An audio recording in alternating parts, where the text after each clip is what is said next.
Hello guys, வாங்க இப்போ சுண்டக்காய் சட்னி எப்படி செய்கிறதுன்னு பார்க்கலாம். நான் அரை கப்பு சுண்டக்காய் எடுத்துருக்கேங்க, கழுவிட்டு நறுக்கி வச்சுருக்கேங்க.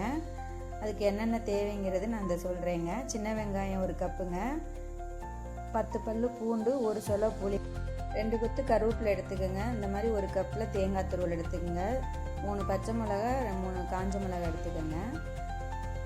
1.5 ஸ்பூன் உளுந்து, 1.5 ஸ்பூன் கடலைப்பருப்பு, இதெல்லாம் எடுத்துக்கோங்க. இப்போ நம்ம அடுப்பில் கடாய் வச்சுக்கிட்டு லைட்டாக எண்ணெய் சேர்த்து சுண்டைக்காயை வதக்கி அள்ளிக்கலாங்க.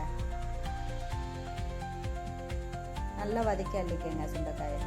ஃபஸ்ட்டே நம்ம வதக்கி எடுத்து வச்சிட்டோம்னா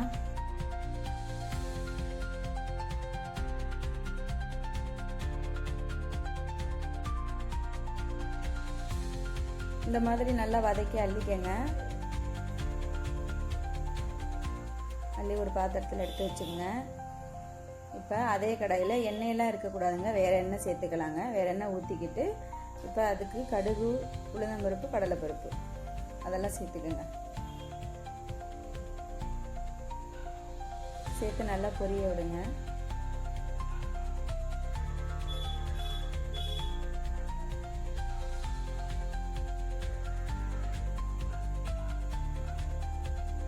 நல்லா பொரியட்டும். இந்த பூண்டையும் சேர்த்துக்கோங்க, சின்ன வெங்காயத்தையும் சேர்த்துக்கோங்க. சேர்த்து நல்லா வதக்கி விடுங்க.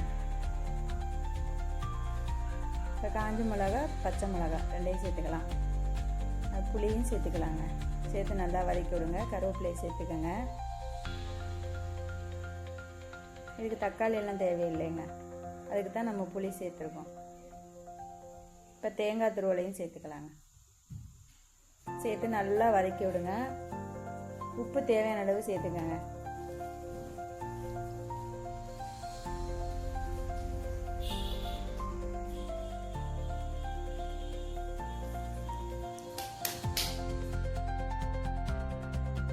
நல்லா வதங்கினோடனே நம்ம வதக்கி அள்ளி வச்சிருக்க சுண்டைக்காயும் சேர்த்துக்கலாங்க.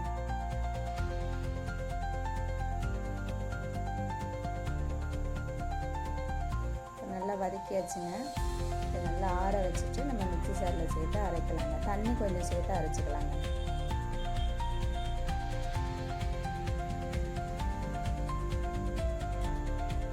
தண்ணி கொஞ்சம் லைட்டாக சேர்த்து அரைச்சிக்கணும்.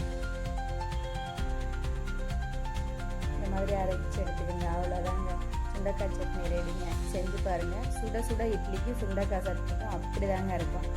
செஞ்சு பாருங்கள். பிடிச்சிங்கன்னா லைக் பண்ணுங்கள், சப்ஸ்கிரைப் பண்ணுங்கள். Okay, bye. Thank you.